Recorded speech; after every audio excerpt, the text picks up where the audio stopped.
the Soul's Conquest. Hello, everyone, and welcome to the Soul's Conquest in conversation with Silas. Did I say that right?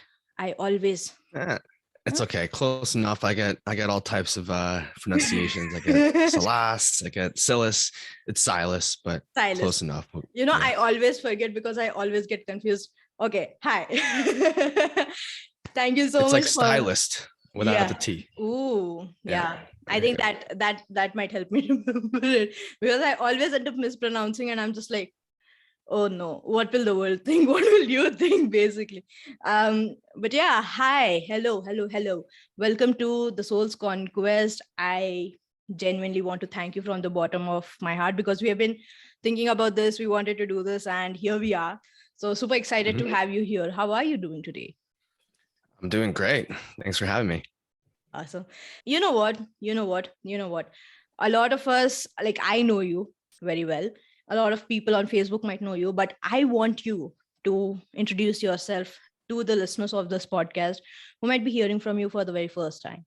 So yeah, go a bit crazy. Tell us about yourself.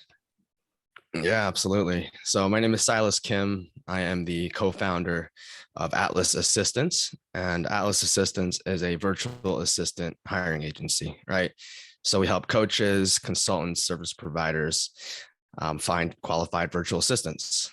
They're based out of the Philippines, and they're amazing. They do all types of different administrative tasks and some technical tasks as well. When it comes to my background and why I'm qualified to do this, I've actually been recruiting now in technical recruiting for about 6 years.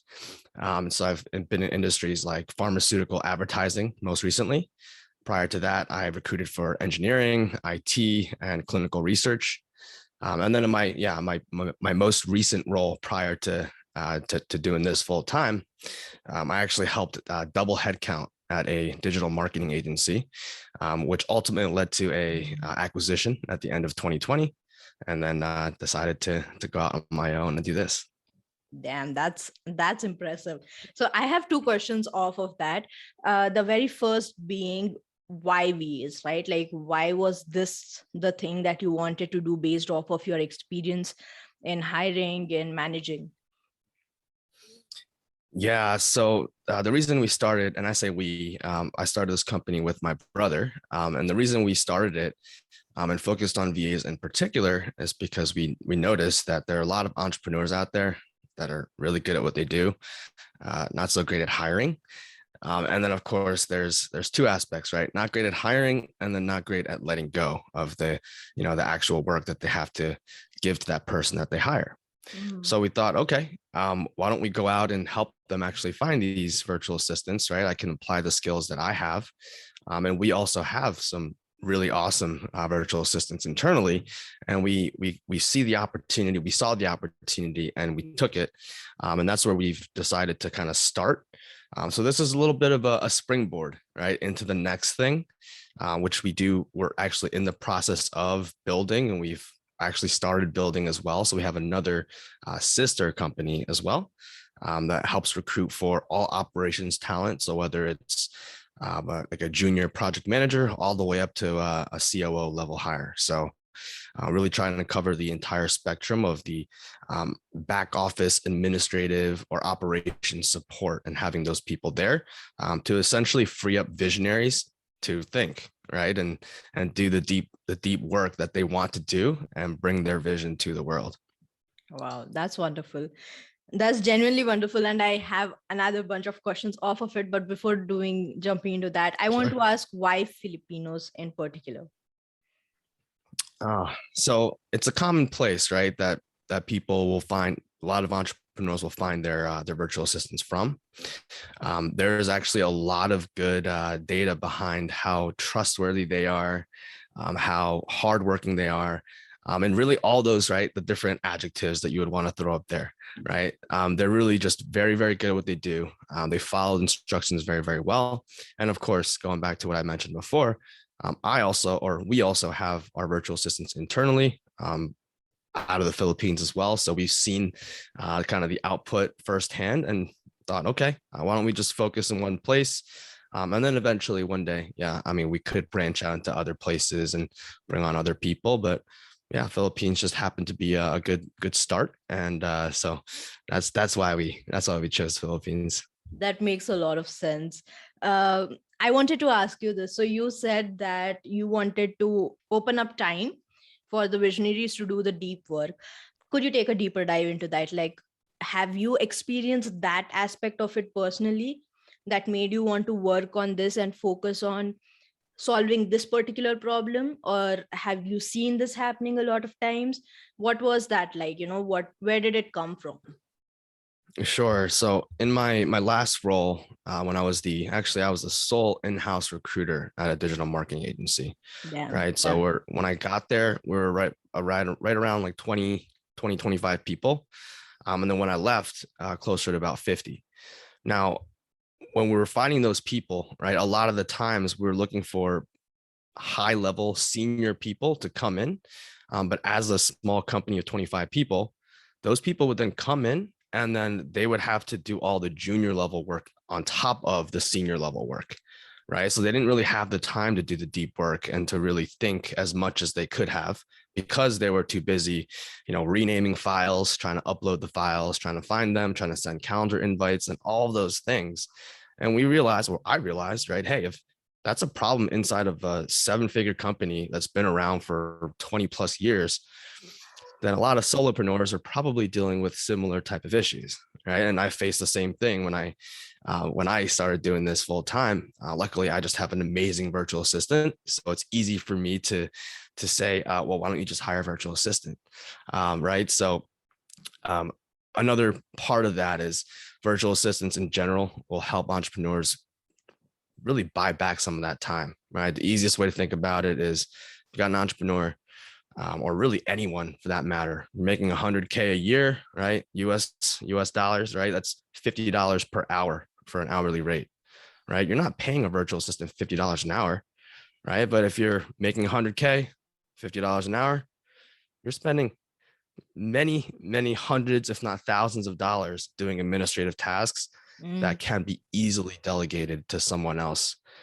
In this case, virtual assistants, right? That way you can then, right, go and focus on the more higher level revenue generating activities in your business. I love that. And I wanted to actually ask you something about this, right? Like, as a solopreneur personally, I do want to have a team that can help me do, all these administrative tasks, like you mentioned, right? And also help me with editing, with helping, all the behind the scenes kind of a thing so that I can focus more on content creation and stuff like that. But there's also a bit of me that's like, holding it back because I'm like, I don't know if I can trust them. And I don't know, like, delegation is something that doesn't come easily. But Mhm. internally we are aware that we need to delegate this if we want to do more stuff. But there's also that kind of like pullback. So have you ever experienced that? And have you seen your clients experience that? And if you have, what have you done to, like, smoothen out that process basically? Yeah. So delegation is definitely a skill, right? It takes time to learn it and to flex that muscle before you're comfortable fully letting go. Luckily, we have an exercise called an energy audit, right? And it's designed to help people, whoever's right using this. It's essentially a template. Helps people understand where they're currently spending their energy and time, right? And where they um, should be spending their energy and time, and what they actually enjoy doing. Everything else you delegate, right? And then we have additional resources that allow you to understand how to go about doing that in the simplest way. I ask folks, right, clients of ours, to say, hey, what do you want to delegate, right? And they'll say, XYZ. It's like, great, record a Loom video and hand it off to your VA. Simplest way, right? That way the VA can just follow the instructions. They can, the entrepreneur doesn't have to repeat themselves. So in that way, it's very convenient. And then the VA could actually take that and then turn it into a formalized standard operating procedure as well, which also further cements, right, how comfortable an entrepreneur, solopreneur in particular, might be handing that off because of course you're also covering for the, God forbid, someone gets hit by a bus scenario thing, right? You want that Yeah. business continuity by building these processes and systems, which ultimately allows, right, people to let go, right, in that way, because you're doing a couple of things at once, right? You're getting your time back, but you're also building in structure into your business, so you're not the only person that can do everything, right? So the key question there is, every time you do something in your business, you ask yourself, am I the only one that can do this? Or is there anyone else in my business that can do this? Or is there anyone else that I can hire that can do this? And that's why we offer virtual assistants who can typically step in and address a lot of those. I love that a lot. I love that question a lot, right? Like, am I the only one who can do this? Because then it creates that, it kind of opens up your mind to all the possibilities, and you're like, no, maybe, like, there are so many other people who are available. So I genuinely love that question a lot. My next question to you is this. So you spoke about how you kind of create time, open up time for entrepreneurs to focus on. What else do you create? Or if I were to frame it like this, what does you providing, or your company at least providing, the virtual assistants to entrepreneurs create for them? Yeah. So what do we create for entrepreneurs as well as for the virtual assistants? Yeah. Yeah. I mean, so for clients, it's and entrepreneurs, it's fairly straightforward, right? It's we're giving you time back. I'll focus on the things that will bring in more revenue. Now, on the flip side, for the VAs, for the virtual assistants, we are literally creating jobs, right? We're creating jobs that allow these Filipino workers to not have to leave their houses, right? So they don't have to go and travel 2 hours or an hour to get to their office, work 8 to 10 hours, and then travel another hour, 2 hours back. And in most cases, they can actually make more money working a lot less time and not leaving their house through an opportunity like ours.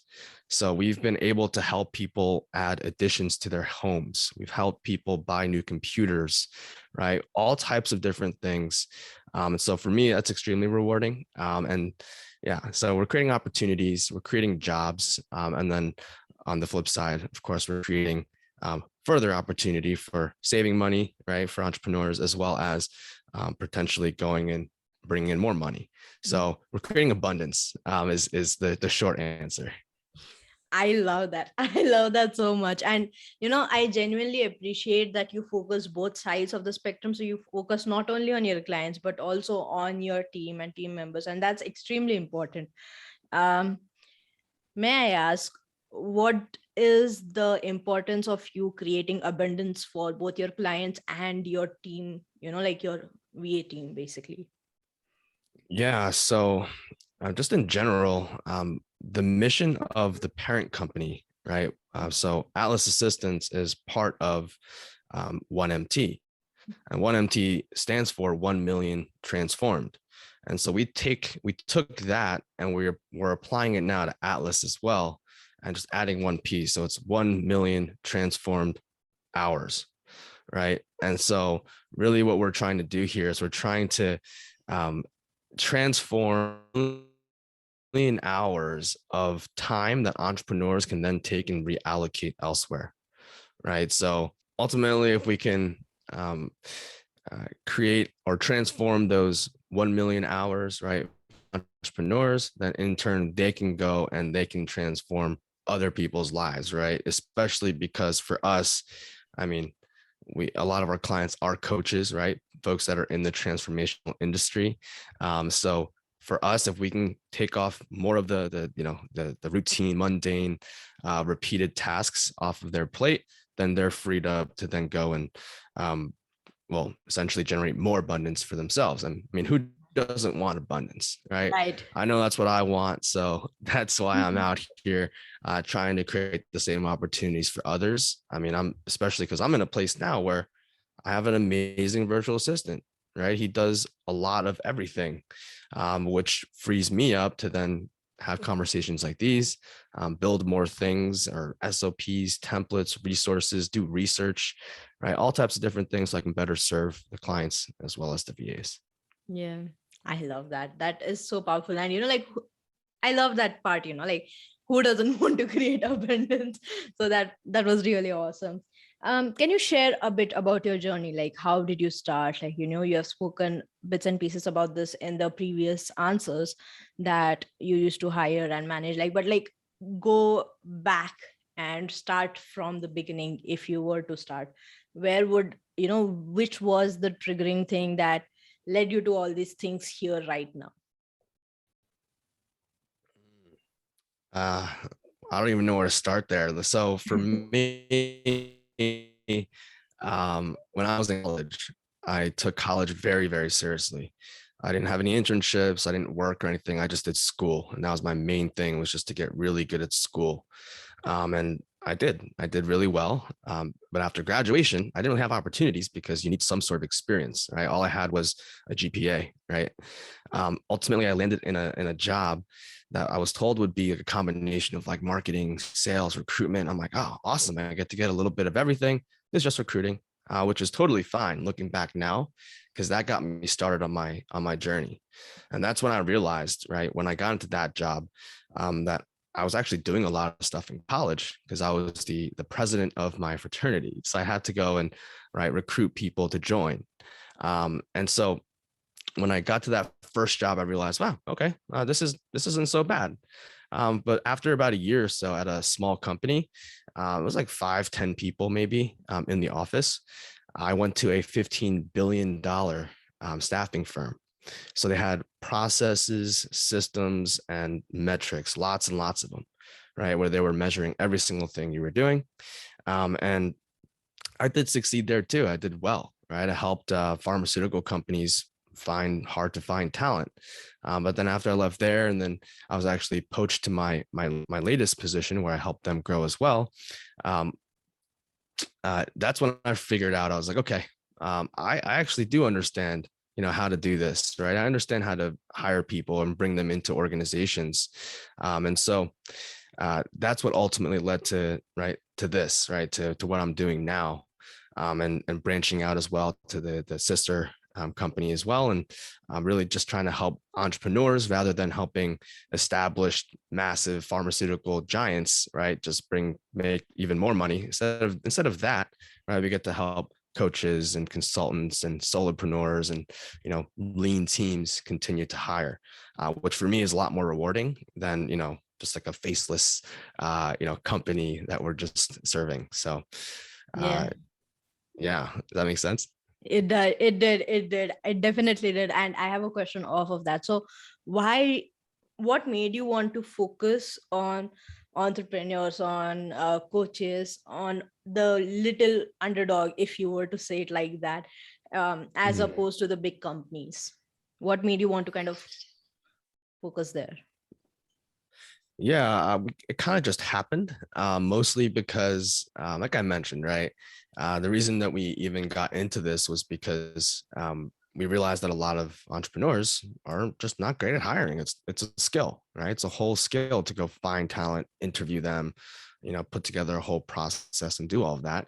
And so the easiest way for us was Zion had clients, all right? My brother Zion had clients, and his clients needed virtual assistants. Mm. So it was pretty easy for us to just step in and for me to apply the knowledge that I've gained to support them. And it turns out it's actually really rewarding, especially when you hear some of the feedback that you get from some of them. One of our clients actually recently promoted their virtual assistant to I think it's like a director of operations position, Damn. right? Yeah. Right. But at a small company. So it's not Yeah. as if it's a, multi-million or billion-dollar corporation. It's a small company, but nonetheless, right. It's an impactful hire that we get to provide for them, which, yeah, in some ways I can do the same thing at other companies. But in this case, it's just for some reason just way more rewarding. I guess I Mm. enjoy being able to help the so-called underdogs, although we do have some clients that are, not quite underdogs, but still, Yeah. What's wrong with that, right? Yeah. It's a figure of speech, like we are about to rise up.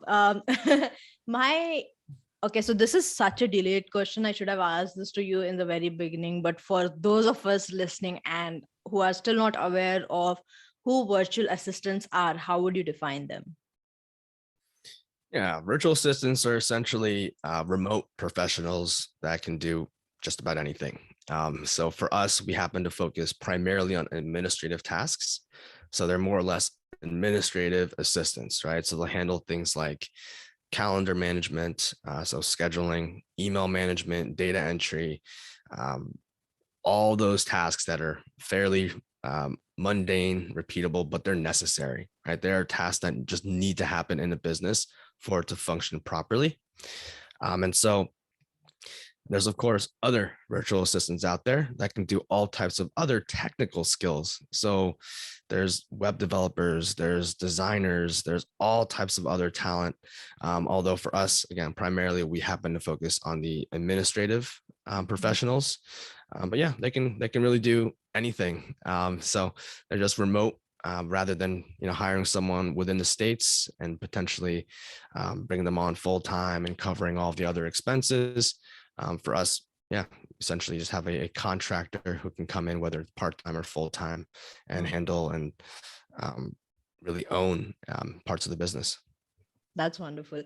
And, I have a question that just popped up when you were speaking about this now. As a burnout soul coach, one of the things that I speak about is how, sometimes you get exhausted if you keep doing the same things again and again and again and again, right? Like, especially if you have to do millions of other things along with that, right? So do you think in some form or another, you help entrepreneurs at least remove that particular obstacle that might prevent them from going into burnout? Absolutely, because a lot of the tasks that can cause burnout might be the things that you don't enjoy, don't know how to do, shouldn't be doing, right? All the above, right? All those negative things. And so in that way, if you continue doing the things you don't like doing, that don't bring you joy, that take away your energy, it's a pretty surefire way you're going to burn out. So in that way, yeah, we are absolutely trying, right, at the very least here to help our clients offload a lot of those tasks that they don't enjoy doing, right? That don't give them energy. That way they can continue to focus on what they want to focus on. So I wholeheartedly believe that we can help not only entrepreneurs and solopreneurs, but their teams, right? Like to my earlier example, you don't bring in $100,000 employee, right? Pay them $100,000 a year and then tell them to do calendar management, right? Because that's not a good use of their time, nor is it a good use of the company's resources. So in that sense, yeah, I absolutely believe that we're helping to kind of fight the fight against burnout. Oh, I love that. I love that a lot. I wanted to ask you this. So let's say you have a client. You said that in the previous answers, you mentioned that you do an energy audit to help them figure out which are the tasks that they can delegate. What else do you provide them before, handing off the VA? Is there like a transition process where you are there with the VAs and the clients to kind of smoothen out that process? Tell me a little bit about that, like the beginning of the journey basically for the client and the VA. Yeah, so we have three main steps in our process, right? It's just discovery, matching, and onboarding. And for me, when I first started doing this, I was pretty adamant that, yeah, no, the entrepreneur has to do this thing, and then they have to do that thing, and they have to put this much time in. And then over time, I realized, well, that kind of goes against what I'm trying to do here. And I'm trying to free them up, not add more stuff to their plate. So in that sense, essentially, discovery is just a conversation, right? Like this, to see if I can help folks. From there into matching, where I'll take their requirements, find a virtual assistant, match them up. They have an opportunity to meet, and essentially they can interview the VA if they want to, just to really see, right, if they're going to be a good match to work together and they'll enjoy working together. And then through to onboarding. So Onboarding, we do provide an onboarding checklist. We have a number of other resources that we can also provide, whether it's delegation training, a list of all the other tasks that you can delegate to virtual assistants. And I can be as hands-on or hands-off as possible. I do also have another about 8 template long guide as well, if you wanted to go through that to try to map out goals and rocks, for example, for the next 90 days or next month or next whatever. I've created those templates as well. And again, it really depends on the client. Some of them I can hold hands and, we can really go through it all together. Most of the time, entrepreneurs are scrappy and resourceful, so they'll take the resources and they'll do what they want with them. And if they have any issues, they can then reach out and we can support them. But ultimately, for us, we're just always there. We want to be as flexible as possible, provide as many resources as we can, but at the same time, not overwhelm folks so that they actually, digest the information and put it to good use. But ultimately, I think the onboarding checklist is like the most important thing, right? To get started, to really set clear expectations from the start, right? And hit the ground running, and then have a fruitful and successful relationship moving forward. I love that. I wanted to ask, you said that you match them. So is there like an AI, or do you and your team basically sit down and match the clients with the VAs? So no AI yet, unfortunately. I'm just applying the skills that I've learned over my 6-year career. Right, my job has always been to take requirements from a hiring manager, whether it's in an agency model, so some outside client, or when I was in-house from the different leadership team members. I would take the requirements, right, find people, and then do my best to present only the best candidates and put them through the process, coordinate that whole process, and then get them to actually onboarding and so on. So short answer is no, there's no AI. It's all in here. Yeah. And what I do is really we have quite a lengthy process. So even before the VAs get put in front of clients, they go through several assessments. So there's a pretty long application with typing proficiency, English proficiency, some technical proficiency. Then they go through a video interview, a chat interview, and then finally they go in front of the client. Only after I've actually asked them several more questions, right, to ensure that they have the skills and experience needed to actually just jump and hit the ground running. So no AI, it's a person. Yeah.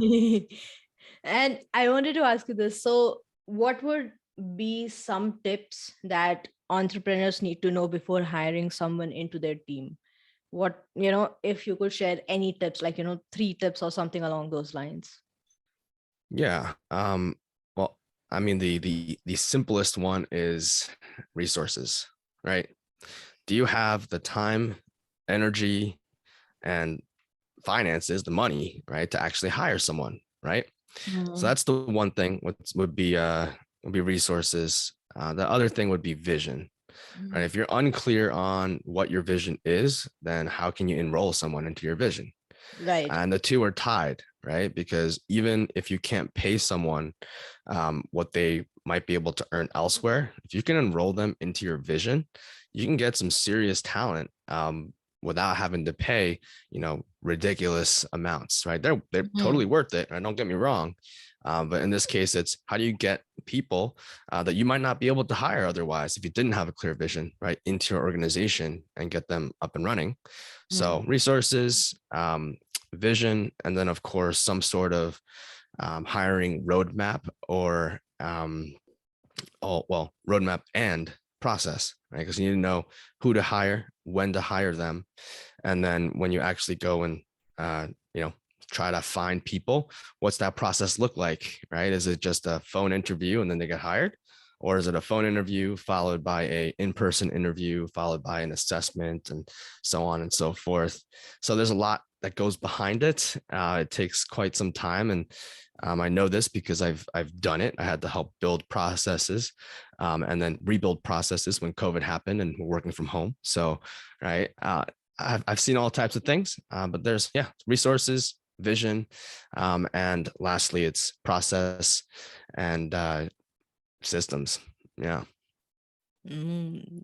That sounds wonderful. And I'm sure a lot of entrepreneurs definitely related to those tips. If you did, seriously leave a like, comment on the video, or share this with people who you think this will resonate with and who need to hear this as well. Moving on, I wanted to know what were some of the obstacles that you faced in your journey and how did you overcome it? So, like when you were transitioning from, let's say, 9 to 5, for the sake of saying it, a 9 to 5 job to becoming an entrepreneur, what were some of the obstacles that you faced early on in your journey? Yeah, early on, the biggest obstacle was probably, there's this saying about the chief everything officer, right? And as a as someone with a very, very lean team, right? I just have my one assistant. Um, Going from a role where my main function was just to essentially scroll through LinkedIn and find people and interview them, right? Going from that to then having to do that plus everything else, that was hard, right? So I then got a really, really strong taste of what it's like for other entrepreneurs who might be in the exact same position that I'm trying to serve, right? By way of finding the virtual assistants to help them really get out of their own way, and help them focus on the right activities. So short answer, for me, it was just focusing on the right things, right? Yeah. It's really making sure that I'm spending my time in the right places. Mm. Luckily, I'm fairly intuitive, so it Yeah. kind of worked out, where it's just like, I don't know if this is the right thing I'm doing, but when you look back, you're like, okay, I think it actually was the right thing. So Yeah. that was nice. But yeah, it's focus, right? Because Yeah. that's a very, very important. I don't want to say it's a skill necessarily, but I guess it depends who you ask.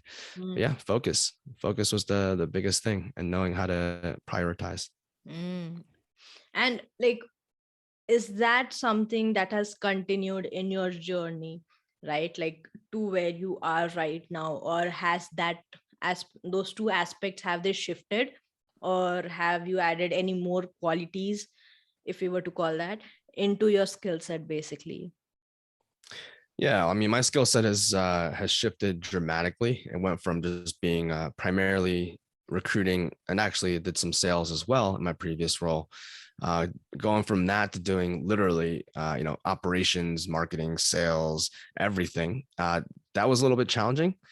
But either way, I don't think my the whole right wanting to focus, I don't think that's really shifted, Mm. because that's always going to be something I'll deal with, right? Just like many entrepreneurs, I'll always deal with making sure that I'm focusing on the right things, that I'm actually doing the right things on a daily basis. And I'm still working on that. I'd be lying if I said that it's all perfect, I know exactly what I'm doing, Mm. Yeah. right? I think, like, most folks, right, they're still figuring things out every single day and learning Yeah. and growing.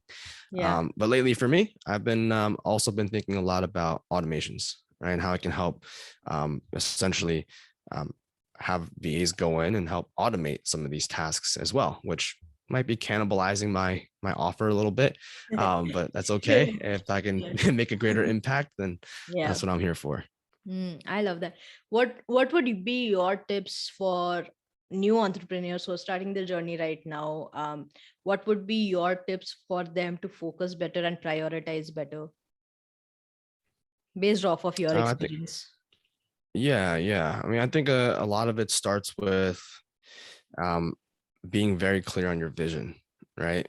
Because once you get clear on your vision, right, mission, values, that acts as a North Star, right, which allow you to then focus and drive toward that, rather than kind of wandering aimlessly.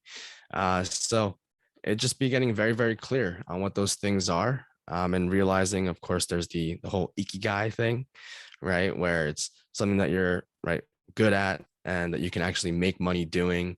And I think there's like one or two other kind of points to that, but in the middle, right, it's that thing that it's the ikigai. It's the thing that you actually get to make money, that you enjoy, and that you're passionate about, and so on. Maybe not the best example because I didn't explain it that well, but nonetheless, You right, did. it's finding it's finding that thing that you actually like, that you can make money on or make money doing, and so on. And if there are entrepreneurs out there that are listening that, are working full-time jobs and want to do this, depending on the situation and what you want to do, might be better to stick to the job and do it as a side hustle. In other cases, it might be better to leave the job and just focus on this full time. It just really depends on your risk tolerance, your current situation, and resources. Yeah. Yeah, that makes a lot of sense because I've seen a lot of entrepreneurs, and I was one who decided to like, my situation was completely different again. Like, I happened to quit my job because of the pandemic, and then all this coaching parts of it came into being, and then I was like doing this full time.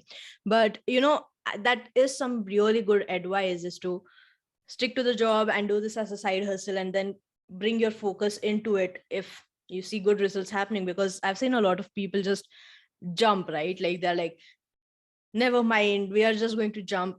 It's good, but then again, it depends on the resources that you have. If you have plenty amounts, like, if you have good amount of resources to kind of be the safety net that you can fall back on, yeah, go crazy. Like again, yeah, what you said, make But also depends. Yeah. Right. It depends on the person, because some folks, they might say, well, if you have a safety net, you have a plan B, and that means you won't drive as hard to plan A, right? Yeah. But again, that's why risk tolerance is so important. That works for some people, not for others. So it really depends on the person, I think, right? I wouldn't say there's a one size fits all type of recommendation for this. Definitely. Yeah, I agree wholeheartedly. Like, I'm learning as I am coaching, and as I'm, being into spirituality. I have learned a lot of times that spirituality is, again, like, not a one size fits all, right? Like, my version of spirituality might be completely different from yours. I know you love to play rugby, and that can be an aspect where you are feeling grounded and you are feeling aware of where you are. For me, that can be reading books. For me, that can be dancing in the middle of the night and singing on the top of my voice to scare the neighbors or something along those lines. But it differs. Again, burnout is something similar to that. It's unique to every person. It can be something similar. Like, the reason why I face a burnout might be similar to why you face it, but it's not completely the same picture, right? So I love that entrepreneurship is also, as I'm learning, right? Like, it's also something that's unique to every individual. So yeah, I definitely love that a lot. My next question to you is this. As this is a spiritual podcast, I wanted to know, do you have any self-care routines or spiritual routines that you include in your life, in both your work life and your personal life? So I've been meditating now probably since 2015, 2016. I wish I could say I do it every single day, but I don't. Most days I try. So meditation is a big one for me. I use the Calm app. I used to use Headspace, but now I use Calm. I like the guided meditations. And to your point, right, there's so many different versions of spirituality and what spirituality means to whoever, right? I used to be a little bit more religious, growing up in a religious household. My dad's a pastor. I don't know if I've ever mentioned that to you. So that can be a little bit different, right? Because he's coming from a whole different perspective, and kind of growing up with that perspective was a little bit difficult, because I didn't want to feel like, oh, am I doing the wrong thing by not like praying or reading the Bible type of thing. But my main thing would be meditation. Self-care in general, I could do better. I tend to work quite a bit. But lately I've been doing a lot more of rugby, Tuesdays, Thursdays, Saturdays, about 2 hours each day. And then going to the gym. Started going with my one of my rugby buddies. So interestingly, on Tuesday, I went to rugby for 2 hours. I'm sorry, I went to the gym for 2 hours, then went to rugby for 2 hours. So that's 4 hours of working out. Damn. Right? Yeah. Yeah. And it was amazing because, right, I actually enjoyed myself. And then, yeah, for me, I think my self-care in general is just working on my hobbies, right? And just trying to find, making sure I find the time to work on the hobbies, to work on my body, right? Workout, stretch, get up and walk around and grow my brain. So for me, it's just right. I'm at a point now where I just can't stop learning. I keep on trying to devour as much information as possible, and then I have to go and apply it. But no, I think just the mindfulness, meditation, and audiobooks.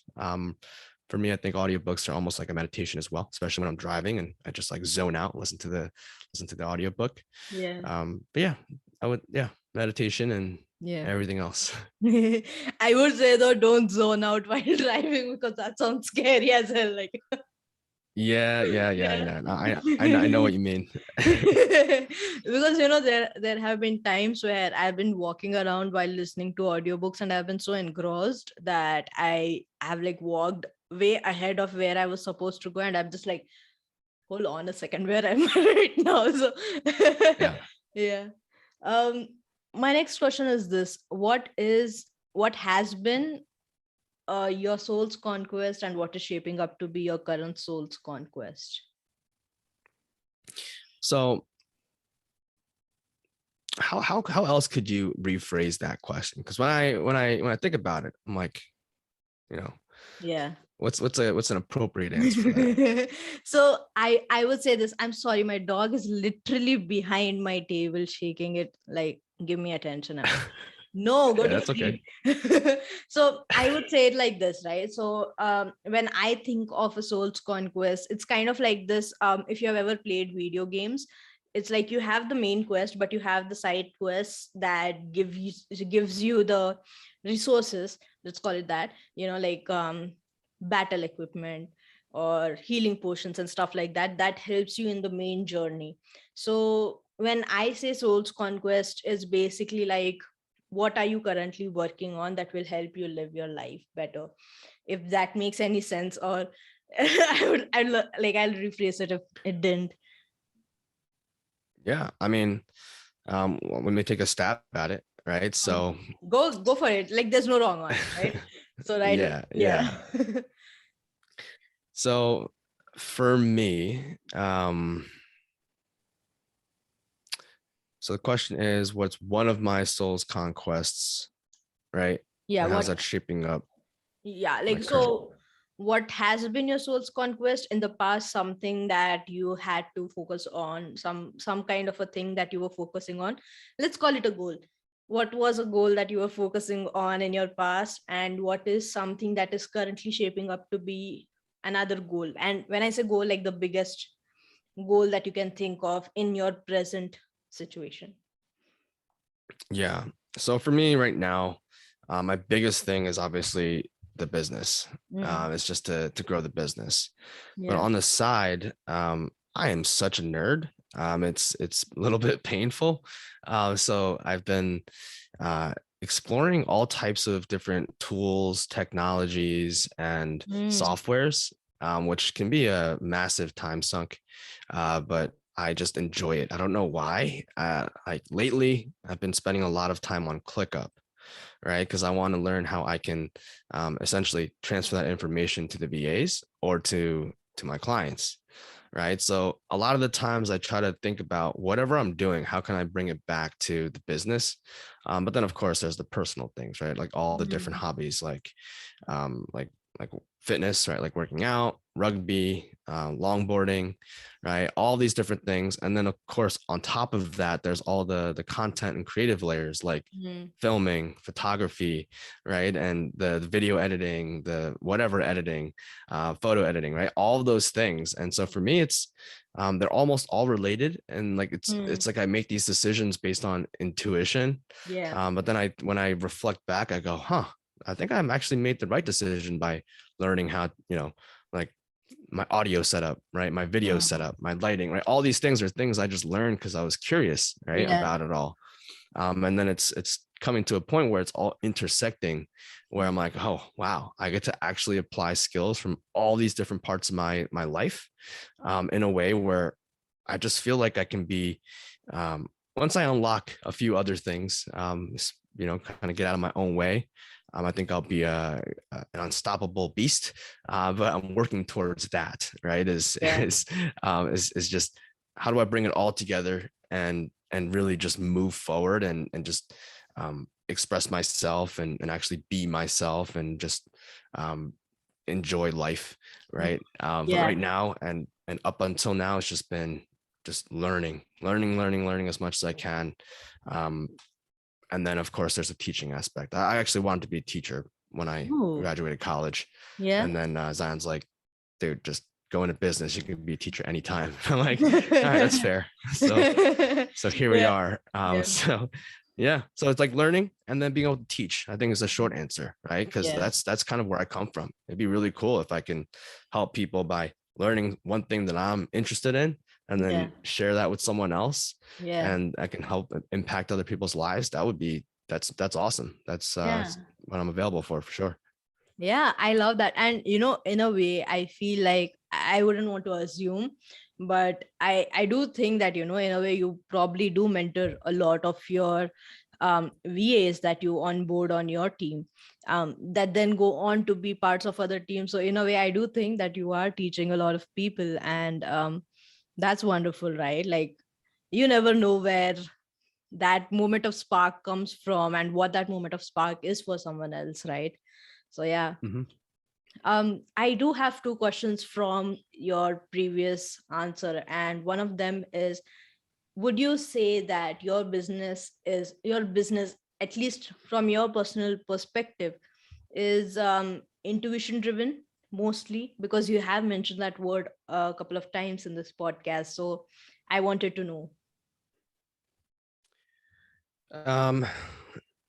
In a lot of ways, yes. I would say yes, right? Intuition driven. However, it's intuition that's on top of a layer of systems and processes and data, right? So we've created a solid process, we've created solid systems, and then on top of that, we then apply the intuition when it matters and when data and process and systems can't actually tell us what we need to know. A good example is, since we don't have AI, right? The best that we do is we'll connect the dots from what someone's looking for and what VAs can provide, and intuitively, and I mean, some of it's not really intuition; it's just black and white. It's like someone's looking for a, COO from a VA. It's not going to happen, right? Other times they're looking for maybe someone a little bit more senior, and intuitively you can kind of gather what they're saying and go about it that way. And then of course, when it comes to building different resources and different templates and things like that for clients, I mean, some people there, I think there's two schools of thought, right? There's the one where you ask your clients what they want and they'll tell you, and then the other one where you don't ask them and you just build something that's just different, because you ask them and they'll tell you they want something better, not something different. Right? I want to create stuff that's different, not just better, right? I want better and different. That way it's just more unique and it's a better experience for people and not something that they've seen a million times, right? I want it to be more refreshing and helpful. So yeah. I hear you. My next question is this, and again, it's a personal question, so you have the ability to say no and not answer this question. You said that a lot of times you get in your way, right? Like, you get in your own way. How has that particular thing shifted from when you were transitioning to where you are right now? Like, what are the ways that you get in your own way, basically? Well, I used to get in my own way a lot more because I didn't trust my intuition as much.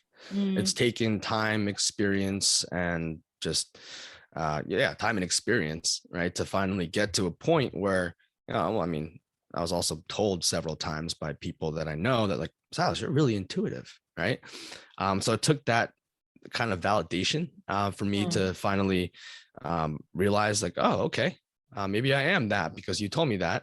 And then that's really allowed me to get out of my way in some instances and to really focus on my strengths.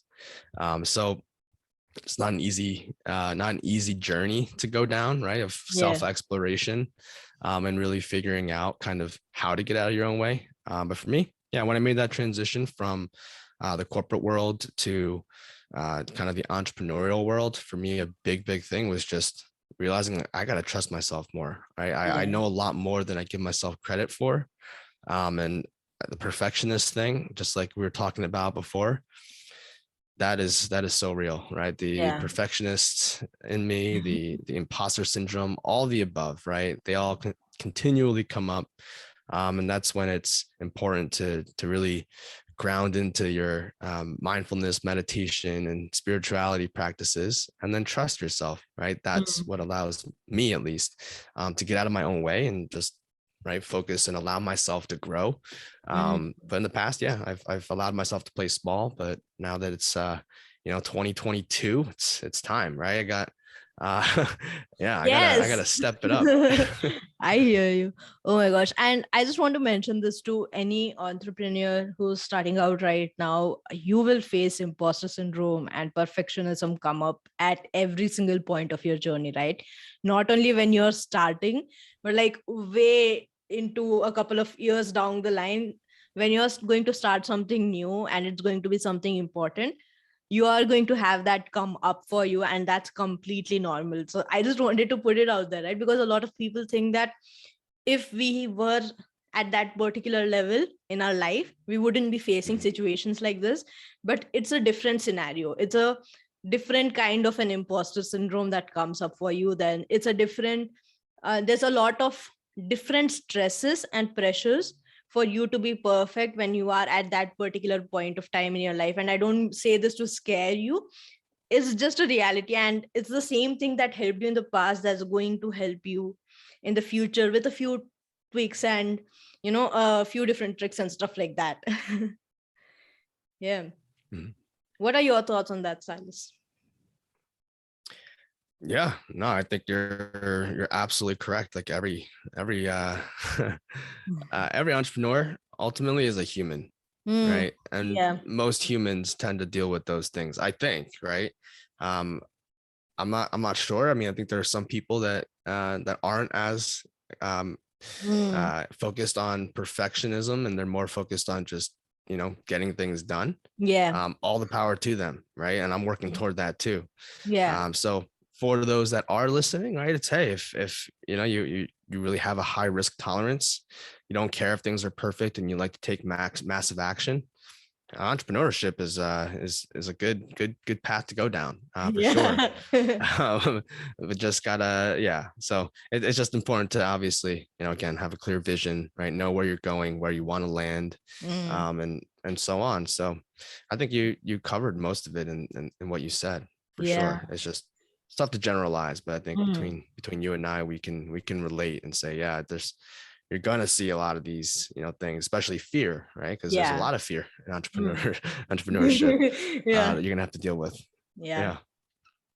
Seriously, like what you said made a lot of sense, because when I was starting my podcasting journey, I was afraid of getting in front of a mic and saying what I wanted to say, because I was like, what are people going to think? And now that I'm starting my YouTube journey, which genuinely started a couple of days ago, I was scared. Like I postponed putting my stuff out there on YouTube for like 3 to 4 months, because I was like, I don't have time to edit. What if it's not perfect? What if it's not this, that?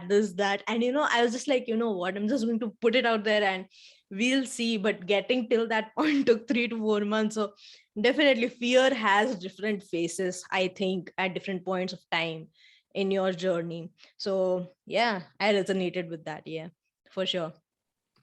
Um, Awesome. my question to you is this. What is something that has recently happened in your life that has impacted you the most? Hmm.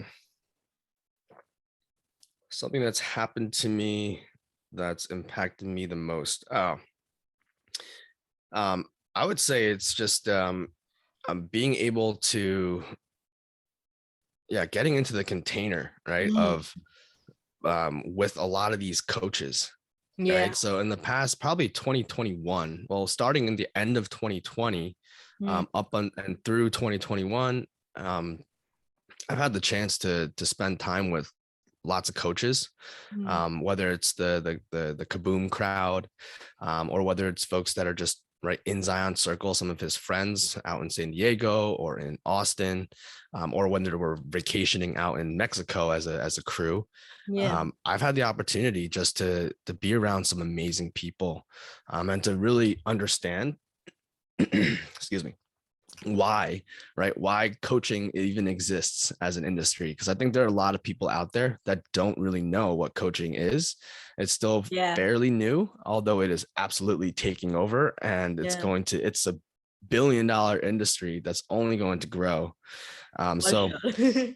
yeah, I mean, for me though, it was just being in their presence, seeing how people carry themselves, seeing like the language they use. Oh, excuse me, right? And just, yeah, and just being right, and starting to figure out more about myself and how, through, especially through the conversations that I've had with a lot of people. So yeah, I guess more specifically, it was also when I went to Cabo in June, Mm. for Zion's birthday, for his 30th birthday, and he invited 30 people, roughly. So there was about 30 people there, all right, entrepreneurs for the most part. I was there with my, at the time, girlfriend, and my dad was there too. It was just a crazy experience. And then about 2-3 days into the experience, I think we were there for 4 or 5 days, can't even remember. I just, randomly said, hey, I'm gonna propose to my girlfriend. And they're like, what? All right, so I just sprung it on them, and then in front of 25, 30 people, Yeah. I don't like to speak publicly, but I went Mm. out there and, pretended like I was going to say something nice about Zion, and I did, like, a little bit. And then I transitioned into, right, proposing to my girlfriend, right, in Oh. front of 20, 25 people, 30 people. It was absolutely terrifying.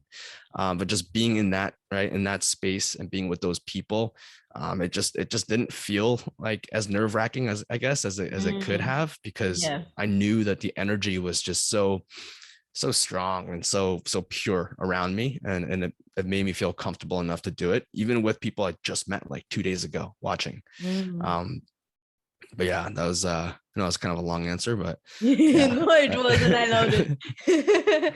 Definitely loved it a lot. I did pick up something and I wanted to ask you about it. You said that Sure. you're exploring yourself right now. How has that helped you? Like in your personal life, you're exploring yourself and learning more about yourself and learning to validate yourself and love yourself. How has that helped you in the entrepreneurial side of yourself, basically? Yeah. I mean, again, the more I learn about myself and about, um, just like human nature in general, um, the more I realize, again, it's just everyone's human, right? And so everyone can relate. And the more authentic that I am, and the more human that I am when I'm, in front of people, I've learned that that's been, the most effective, right? Rather than Yeah. trying to pretend, right, and trying to be someone that I'm not, Mm. which I think I've spent a lot of time trying to do that. So for me, it's, yeah, I think just working on myself will ultimately translate to, being who I want to be, and really showing up for people, and not being afraid to Yeah. share the knowledge and the experience that I have, because I guess I forget sometimes that, Mm. the things that I do aren't, not everyone does them, right? So I Yeah. take for granted what I know at times, so I don't give myself enough credit. Mm. But now that I'm working on it more, and more clearly seeing it and having Yeah. conversations with, the team and stuff, it's, I'm starting to realize, more and more how my personal life can be absolutely applied to my business life. And Yeah. yeah, I'm right in the middle of Yeah. it. Love it. Love it a lot. It's time to celebrate ourselves, right? And it's time to celebrate. I feel like that's something that's important in 2022. A lot of us are aware of where we are in our journeys, thanks to 2020 and 2021. That, a lot of things came up, a lot of things we tried to understand, and there was a lot of time for self exploration. So I think it's time that we all genuinely celebrate ourselves. So I love that little insight. um I want to ask you one last thing, and that is, what would be the one last thing you would leave my listeners with?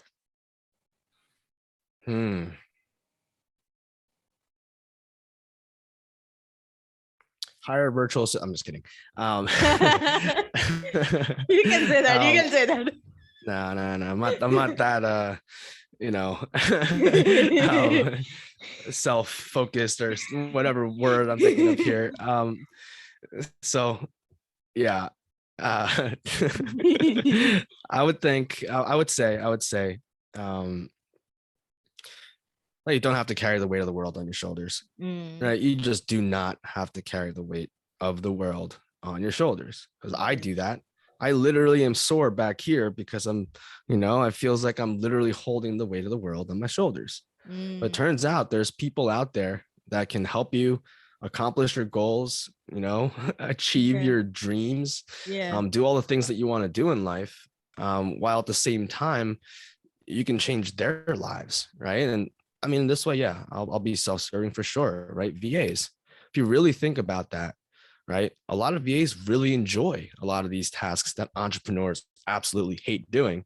And at the same time, they can earn a living doing it. You change their lives, right? They can then help their families, they can be with their families, they can support their families, right? And they can make an impact on businesses. It's a win-win-win-win, right? Right. So for me, it's right. Just understand that there's a time and place, though. Not everyone needs to hire right away. There are certain points in the business where it makes sense to bring on support and bring people on. But so ultimately, the message is, don't be afraid to receive support, right? And don't carry the weight of the world on your shoulders, right? Help is there, support is there. There's a loving community, especially with the coaching industry growing the way that it's growing. There's just so much out there, and don't stop exploring, and really just receive, right? Be open to receiving. I love that a lot, and what you said resonated with me because for the past few days I've been obsessed with the movie Encanto. I don't know if you have seen it yet, but it's a wonderful movie, and there's this song in it called Surface Pressure. And what you said made me instantly connect to that, because as an eldest sibling, elder sibling, not eldest, elder sibling, I have that sense of having to hold the entire thing on my back, right? And that happens a lot of times, and it also happens with entrepreneurs, because when you're starting out, you're just like, I am the one that has to do it all, because who else will do it, right? That concept is there. So I love that, ask for help and receive, and you don't have to carry it all on your own. So love that a lot. Thank you so much. This was such a wonderful conversation, and I loved having you here. I loved sharing your message and your thoughts with the community. Yeah, my pleasure. Thank you for the invite. Yay. Super excited. Thank you so much. Thank you.